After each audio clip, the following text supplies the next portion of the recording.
কথায় বলে বাঙালির 12 মাসে 13 পার্বণ, কিন্তু প্রযুক্তির দৌলতে তা হারিয়ে যেতে বসেছে। তবে শহুরে উৎসবের ছোঁয়ায় এখনও হারিয়ে যায়নি গ্রামের নিজস্বতা। এই ইতু পুজোই যার প্রমাণ। সাধারণত মহিলারা এই ইতু পুজোর ব্রত করে থাকেন। কার্তিক মাসের সংক্রান্তিতে এই ব্রত শুরু হয়। পুরো অগ্রহায়ণ মাস ধরে এই ব্রত পালন করা হয়।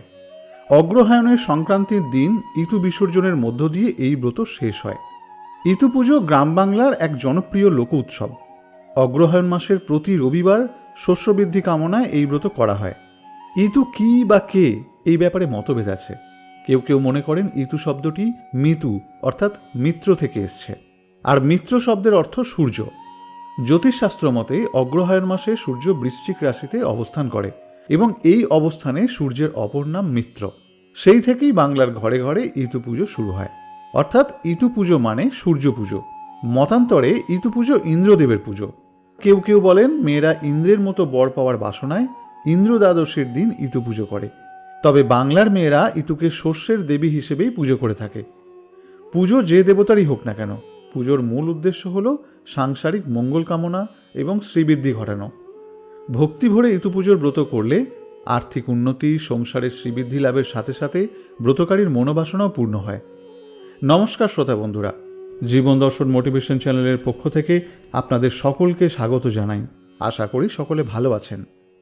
আজ আমরা ইতু পুজো কীভাবে করবেন, ইতুর বিসর্জন বিধি এবং এর লৌকিক গল্প সম্বন্ধে আলোচনা করব। আশা করি ভিডিওটি আপনাদের ভালো লাগবে। যদি ভালো লাগে তাহলে একটি লাইক করবেন এবং চ্যানেলটি সাবস্ক্রাইব করে আমাদের পাশে থাকবেন।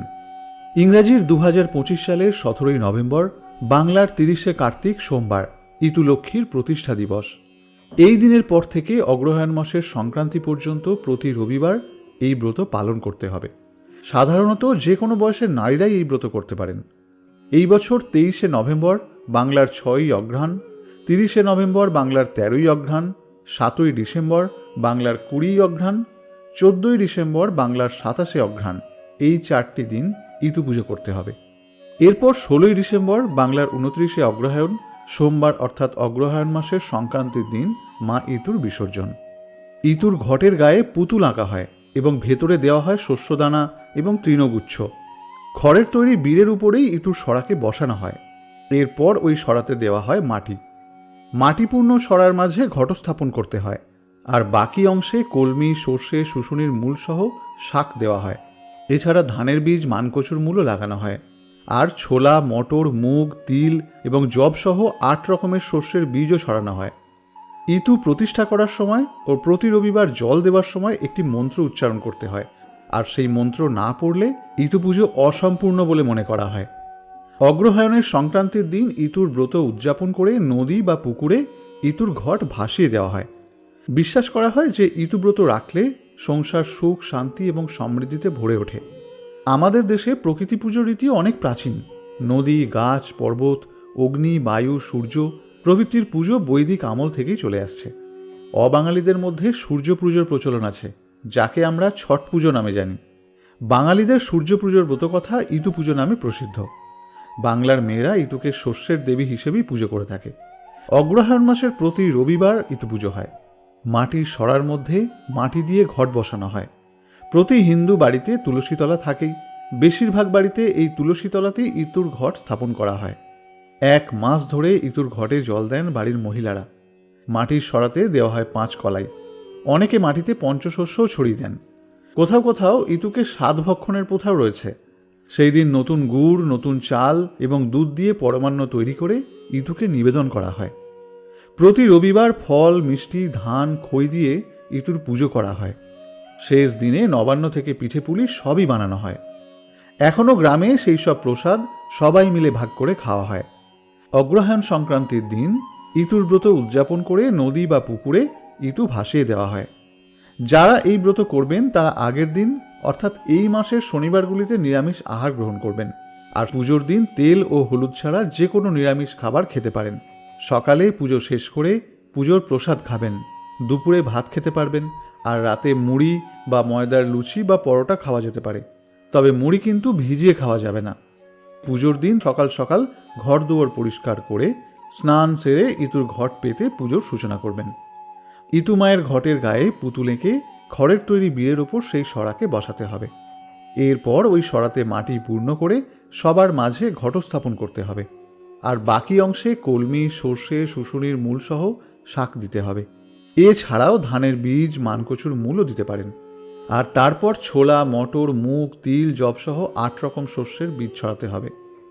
এরপর চাল, কলা, ফল ইত্যাদি নৈবেদ্য সাজিয়ে পুজো করতে হবে। সংক্রান্তির দিনে ইতুর ভোগে চালের গুঁড়োর বিভিন্ন পদ তৈরি করে নিবেদন করতে হবে। পুজোর শেষে এই মন্ত্রটি বলে ঘটে প্রণাম করতে হবে। মন্ত্রটি হল, ইয়তি ইয়তি নারায়ণ, তুমি ইয়তি ব্রাহ্মণ, তোমার শিরে ঢালি জল, অন্তিমকালে দিও ফল। অষ্টচাল অষ্টদুর্বা কলস পাত্রে থুয়ে, শুনো এক মনে ইতুর কথা, সবে প্রাণ ভরে। ইতু দেন বর, ধনধান্যে পুত্র পৌত্রে, বারুক তাদের ঘর। কাঠি কুটি কুড়াতে গেলাম, ইতুর কথা শুনে এলাম। এ কথা শুনলে কি হয়? নির্ধনের ধন হয়, অপুত্রের পুত্র হয়, অশরণের শরণ হয়, অন্ধের চক্ষু হয়, আইবুড়োর বিয়ে হয়, অন্তিমকালে স্বর্গে যায়। এবার জানব কিভাবে ইতুর বিসর্জন করবেন। প্রথমে বিসর্জনের দিন সকালবেলায় বিশেষ কিছু ভোগ মা ইতুকে নিবেদন করতে হবে, যেমন নতুন চাল এবং নতুন গুড় দিয়ে তৈরি পায়েস, বিভিন্ন ধরনের পিঠে যেমন সরু চাকলি, পাটিসাপটা ইত্যাদি। এরপর আরতি করে নিয়ে ব্রতকথা পাঠ করে পুজো সম্পন্ন করে নিতে হবে। এরপর নিবেদন করা ভোগ প্রসাদ রূপে গ্রহণ করে নিতে হবে। সূর্যাস্তের পর ইতুর বিসর্জন করতে হবে। বিসর্জনের সময় ইতুর ঘটে সিঁদুর লাগিয়ে মা ইতুকে মিষ্টিমুখ করাতে হবে। এরপর ধূপ দ্বীপ সহযোগে আরতি করে প্রার্থনা জানাতে হবে যে এই 1 বছর সংসারে যেন সুখ শান্তি বজায় থাকে, এবং পরের বছর আবার পুজো নিতে আসার জন্য ভক্তি ভরে নিমন্ত্রণ জানাতে হবে। এরপর মা ইতুলক্ষ্মীর ঘট, মাটির সরা বা মালসা যাতে আপনি ইতু পুজো করেছেন সেটি গাছসহ কাছাকাছি কোনো পুকুর বা নদীতে গিয়ে ঘট, ফুলমালা, বেলপাতা, পান, যাবতীয় গাছ এবং মাটি সব কিছু জলে ভাসিয়ে দিতে হবে। আর এই সময় একটি মন্ত্র পাঠ করতে হবে। মন্ত্রটি হল, অগ্রহায়ণ যায় পৌষ আসে, ইতু ঠাকুর জলে ভাসে। এরপর ওই মালসাটি করে একটু জল বাড়ি নিয়ে এসে সেটা শান্তি জল হিসেবে ছিটিয়ে দিতে হবে।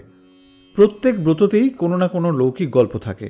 ইতু ব্রতেও রয়েছে এমন একটি লৌকিক গল্প, আর সেটি হলো কোনো এককালে এক দরিদ্র ব্রাহ্মণ তার স্ত্রী ও 2 মেয়েকে নিয়ে অভাবের সংসারে দিন যাপন করত। মেয়ে দুটির নাম ছিল উম্ন আর ঝুম্ন। ব্রাহ্মণের পেশা ছিল ভিক্ষাবৃত্তি। ব্রাহ্মণ পিঠে খেতে খুব ভালোবাসত, কিন্তু ঘরে পিঠে তৈরির সরঞ্জাম নেই, তাই ভিক্ষে করে চাল, নারকেল, গুড় এনে দিল তার স্ত্রীকে। তৈরি পিঠে যেন কাউকে না দেওয়া হয়। স্ত্রীকে এই নির্দেশ দিয়ে ব্রাহ্মণ লুকিয়ে পড়ল। পিঠে ভাজার শব্দ শুনতে শুনতে ব্রাহ্মণ দড়িতে একটি করে গিঁট দিতে থাকলো পিঠের হিসাব রাখার জন্য। এরপর তার স্ত্রী ব্রাহ্মণকে পিঠে খেতে দিলে ব্রাহ্মণ দড়ির গিঁট গুনে গুনে দেখে 2টো পিঠে কম। ব্রাহ্মণের রাগ দেখে তার স্ত্রী বলল, 2 মেয়েকে 2টো পিঠে দিয়েছি। এই শুনে ব্রাহ্মণ রেগে গিয়ে 2 মেয়েকে তাদের মাসির বাড়ি রেখে আসবে বলে ঠিক করে। পরের দিন ভোরবেলা উম্ন আর ঝুম্নকে সঙ্গে নিয়ে ব্রাহ্মণ বাড়ি থেকে বের হলো। সারাদিন হাঁটতে হাঁটতে তারা এক জঙ্গলের মধ্যে পৌঁছায়। সেখানেই রাত্রি হয়ে গেল, তাই তারা জঙ্গলেই ঘুমিয়ে পড়ল। কিন্তু ব্রাহ্মণ তাদের ঘুম পাড়িয়ে ফেলে রেখে চলে গেল। ঘুম ভাঙলে 2 বোন বাবাকে দেখতে না পেয়ে জঙ্গলের মধ্যে ভয়ে কাঁদতে থাকল। তারপর এক বটগাছের কাছে গিয়ে হাত জোর করে দুজনে বলে, হে বটবৃক্ষ, মা আমাদের 10 মাস 10 দিন গর্ভে স্থান দিয়েছেন। তুমি আজ রাতের জন্য তোমার কোঠরে আমাদের স্থান দেবে? বটবৃক্ষ তাদের প্রস্তাবে রাজি হলো এবং 2 বোনকে সেই রাতে বটগাছের কোঠরে আশ্রয় দিল।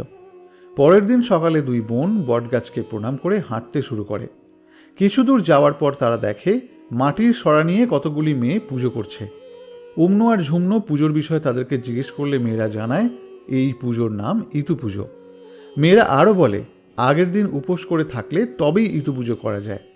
এই কথা শুনে উম্ন ঝুম্ন ভাবে কাল থেকে তো তারা কিছুই খায়নি, তাই তারাও কার্তিক মাসের সংক্রান্তিতে ইতু পুজো শুরু করে দেয়। তাদের ভক্তি দেখে ইতু ভগবান অর্থাৎ সূর্যদেব প্রসন্ন হয়ে বর প্রার্থনা করতে বললেন। তারা বলল যে তাদের মাতা পিতার অভাব যেন দূর হয়। সূর্যদেব তাদের আশীর্বাদ করলেন। তারপর তারা অগ্রহায়ণ মাসের প্রতি রবিবারে ভক্তি সহকারে ইতু পুজো করে এবং সূর্যদেবের কাছ থেকে আশীর্বাদ পেতে থাকে। ওইদিকে আশ্চর্যভাবে ব্রাহ্মণের ঘর ধন সম্পদে ভরে ওঠে, কিন্তু তার স্ত্রীর মুখে হাসি আসে না। মেয়েদের কথা ভেবে চোখের জল চলে আসে। এরপর একদিন উমনো আর ঝুমনো সত্যি সত্যি বাড়ি ফিরে এলো। ব্রাহ্মণের স্ত্রী মেয়েদের দেখে খুব আনন্দিত হয়। বাড়ি ফিরে তারা ইতু পুজোর কথা বলে, আর সূর্যদেবের আশীর্বাদেই যে তাদের পরিবারের উন্নতি হয়েছে সেটাও তারা বলে। তা শুনে ব্রাহ্মণের স্ত্রীও ইতু পুজো শুরু করে দেয়। তখন থেকেই দিকে দিকে এই ইতু পুজোর মাহাত্ম্য ছড়িয়ে পড়ে। প্রিয় শ্রোতা বন্ধুরা, এতক্ষণ পর্যন্ত ভিডিওটি শ্রবণ করার জন্য আপনাকে অসংখ্য ধন্যবাদ। আশা করি ভিডিওটি আপনাদের ভালো লেগেছে। যদি ভিডিওটি দেখে আপনার ভালো লেগে থাকে তাহলে একটি লাইক করবেন এবং আপনার প্রিয়জনদের সাথে ভিডিওটি শেয়ার করবেন। আর আমাদের পাশে থাকতে অবশ্যই চ্যানেলটি সাবস্ক্রাইব করবেন। ফিরে আসছি নতুন কোনো ভিডিও নিয়ে। ততক্ষণ পর্যন্ত সকলে ভালো থাকবেন, সুস্থ থাকবেন। নমস্কার।